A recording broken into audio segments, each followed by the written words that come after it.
आज एक घटनाक्रमे Ruchika Samaj Mangal Sangathan access to justice team members एवं railway child helpline team members और RPF Bhubaneswar RPF Khordha RPF एमानकर मिलित भाव से चढ़ऊ करी प्राय 12 जन पिला उद्धार कर जसवंतपुर एक्सप्रेस रु जितेबाला मु खबर पाइली जे आसुचंती पिला माने 12 जन पिला आसुचंती जसवंतपुर एक्सप्रेस रे से माने चालाण हितबार खबर मु पाइली सेतेबेले आम टीम काली राति सारा ट्रेन रे जगिकरी बसथिले एवं समस्त की कुहा जाइथिला ए विषय रे एवं आज सकाळू जेतेबेले ट्रेन आसी पहुँचला भुवनेश्वर रे एते संख्यक पिलांकु आनिबा ता भितरु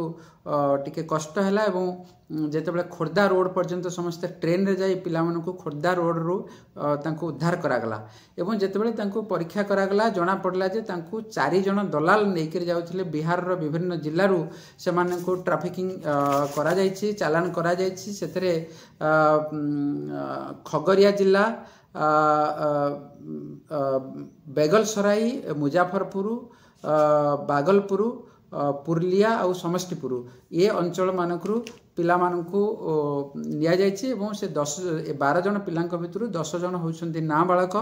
2 जनकर बयस 18 वर्ष रु अधिका थिला तेणु से 2 जन पिलांकू छाड़ दिया जायछि एवं 12 जन पिलांकू सीडब्ल्यूसी खोर्धा रे प्रोडक्शन करा जायछि सीडब्ल्यूसी रे निर्देश क्रमे 4 जन पिला भैरवी ओपन शेल्टर रे अवस्थित अछंती एवं 6 जन पिला रुचिका ओपन शेल्टर रे उपस्थित अछंती ए मर्मरे सीडब्ल्यूसी रे निर्देश क्रमे एक मामला रजू करा जायछि खोर्धा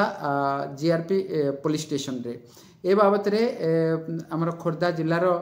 जिला शिशु सुरक्षा अधिकारी एवं जिल्लापाल को मध्य अवगत करा जायछि।